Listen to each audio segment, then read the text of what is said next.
Děkujeme. Blahopřeji vám všem ze srdce, ať vám to hlavně vyjde. Myslím si, že asi největší problém partnerství je komunikace. A to si myslím, že u vás nehrozí. Ne, každý má mobilní telefon. Právě.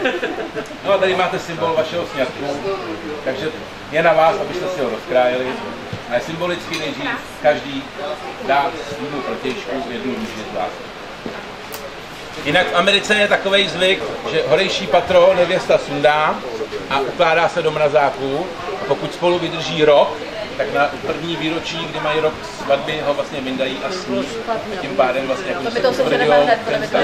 Je tam pak nebylo to na řízky v tom mrazáku. Když je pořád. Tak. A teďka tobě. Teďka šákotý největší. To největší. Tak, hodně je to na vás. Děkuju, Domku. Pak ty ružičky každému tam jenom přiložíte. Tak jo. Když takhle sundáme.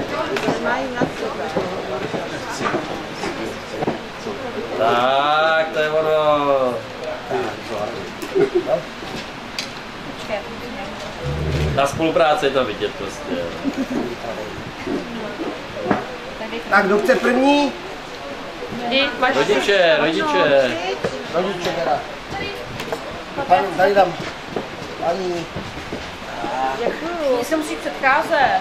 Jo, tak jdeme dál. Ne, nemůžete. Rupej, to jde. Já jsem už nebudu.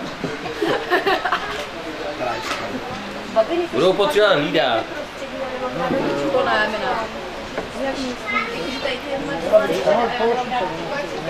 A už to dáme a budeme to. No tak až to dostaneš. Mohla mě zapomenout. Kdo chce tady třeba Aneška? A už to kráníme. Já vím, ty máš ráda světlej. My tady máme světlej tady. Dáme. Dáme dole.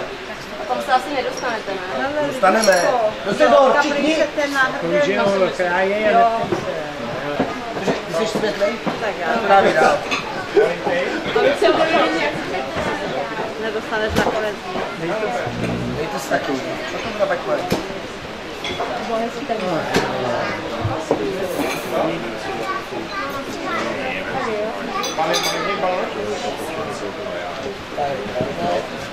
To si dám já. No.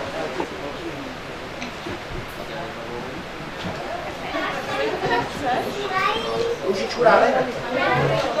Tady ještě další. Teď mám přinést lístky. No, dáme jsou, myslím, na tom. Na tom. Tereska, tady Tereska. Takový světle. Malej, dej, můžeme nějaký.